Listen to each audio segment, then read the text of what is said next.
लोगों को मैं इसमें आपको 2 गेट के क्वेश्चन डिस्कस कर रहा हूं जो 2020 में आया हुआ है। 1 मार्क्स के क्वेश्चन दोनों हैं।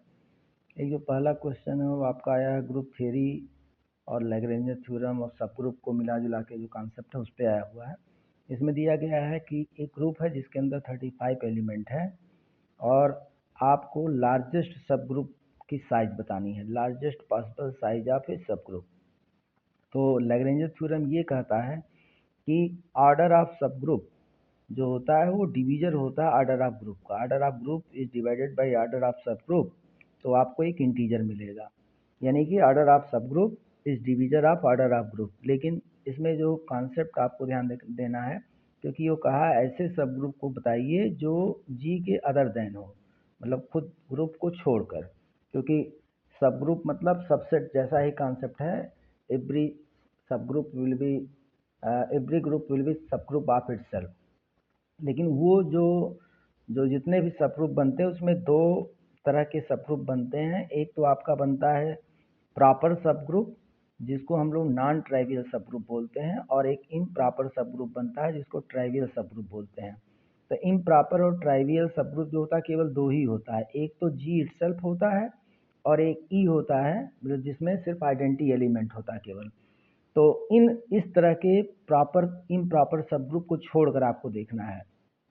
तो सीधी सी बात है कि जो प्रॉपर सब ग्रुप होते हैं जब आपके डिवीजर होते हैं तो यानी कि ग्रुप के फैक्टर्स आपको पहले फाइंड करने होंगे, क्योंकि फैक्टर ही डिवाइड कर सकता है।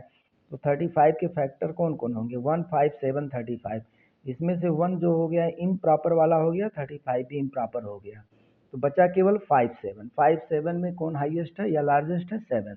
तो इसका वैलिड आंसर हो जाएगा 7। तो एकदम ओरल क्वेश्चन था, इसमें कुछ ज़्यादा दिमाग पे जिसको आता तो तुरंत कर लेता, कहीं पे कोई ज़्यादा दिक्कत वाली बात नहीं है, बहुत आसान क्वेश्चन है। दूसरा क्वेश्चन जो आपका है वो भी अच्छा क्वेश्चन है।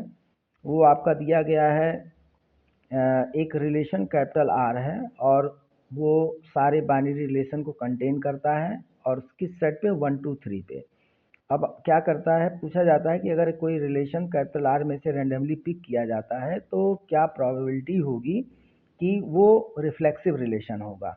तो सबसे पहले ये जानिए कि मतलब ये जो आपका क्वेश्चन है रिलेशन ऑफ प्रॉपर्टीज पे बेस्ड ऑन है और एलिमेंट्री जो कॉन्सेप्ट होते हैं प्रोबेबिलिटी का, वो बहुत हैवी कॉन्सेप्ट नहीं कि एलिमेंट्री कॉन्सेप्ट यूज हुआ है।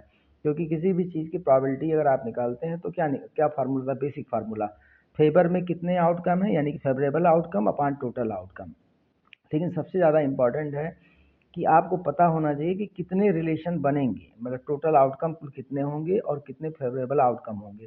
टोटल आउटकम का मतलब होगा how many total number of relation we can form. तो टोटल नंबर ऑफ रिलेशन जो होता है उसका फार्मूला होता है 2 पे पावर यानी स्क्वायर। ये सब मैं वीडियो में डिस्कस कर चुका हूँ रिलेशन वाले चैप्टर में। 2 पे पावर यानी स्क्वायर होता है टोटल रिलेशन, और जो आपका total number of reflexive relation होता है डेट इज 2 पे पावर यानी स्क्वायर माइनस एन होता है। तो आपको अगर ये दोनों फार्मूले पता हो तो आराम से आप कैलकुलेट कर सकते हैं। 2 पे पावर यानी स्क्वायर माइनस एन का मतलब हो जाएगा आपका, आप एन की वैल्यू यहाँ पे देखिए, चूंकि सेट के अंदर 3 ही एलिमेंट है तो एन की वैल्यू हमें 3 मिल गई, तो सो हो जाएगा 2 पे पावर 3 स्क्वायर माइनस 3। 2 पे पावर 3 स्क्वायर, 3 स्क्वायर माइनस 3, ये नीचे नहीं इसी पावर में माइनस 3 है, upon total number of relation that is 2 पे पावर 3 स्क्वायर।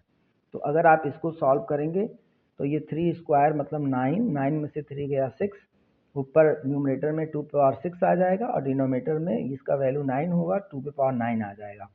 तो 2 पे पावर 6 अपॉन 2 पे पावर 9 हो गया।